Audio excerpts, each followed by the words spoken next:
Во областа Кичевија во Западна Македонија, 10 километри северно од Кичево е селото Зајас. Според пописот од 2002 година, овде имало 4700 жители, сите етнички албанци.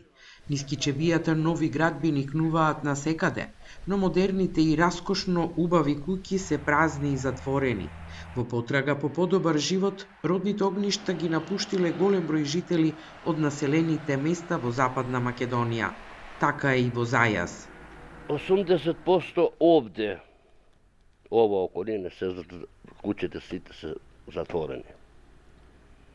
Сите надбор, Австралија, Америка, Швајцарија, Немачка, Австрија, нашиот народ е свугде. И тие што останале тука гледат начин како да заминат. Па немат работа. Без работа што ќе прават овде? Дојдовме да поразговараме со местното население за нивните очекувања од пописот што се најавува за следната година. Велат дека ќе ги отворат вратите на попишувачите и ќе даваат точни податоци. И оние од соседното село Лешница, каде останале малкумина жители, велат ќе соработуваат за пописот. Државата што предвидува, не сме ништо против ние.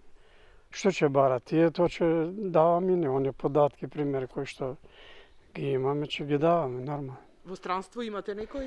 Имаме син во странство во Швајцарија. Токму попишувањето на диаспората беше камен на сопнување на неуспешното пребројување во 2011 година.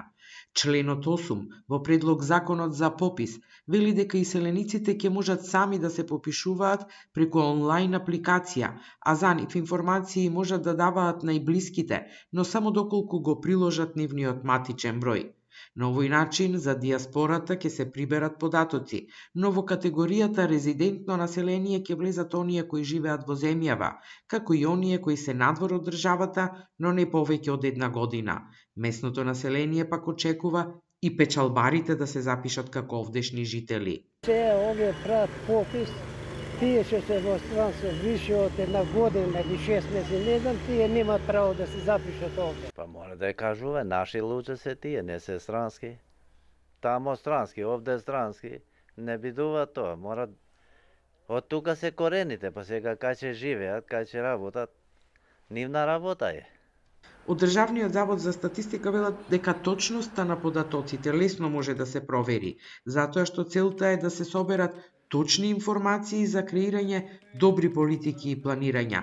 Доколку некој дава грешни или пак одбие да даде податоци кои се бараат од него, законот предвидува глоби од 200 до 300 евра.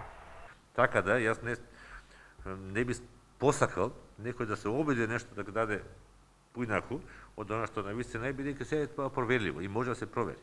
Заводот имал таа може да ги проверува податоците. Ние сме институција која што има пристап до личните податоци.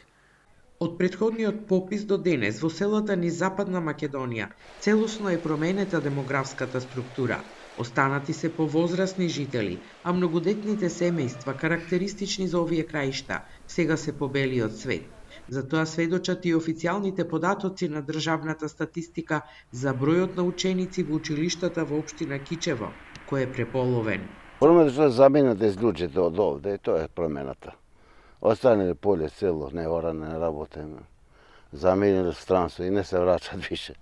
Тоа е работата. Пошто овде нема работа. Жителите се надеваат дека пописот овој пат ќе биде успешен. Велат важно е да се знае државата каде се движи и какви политики ќе спроведува.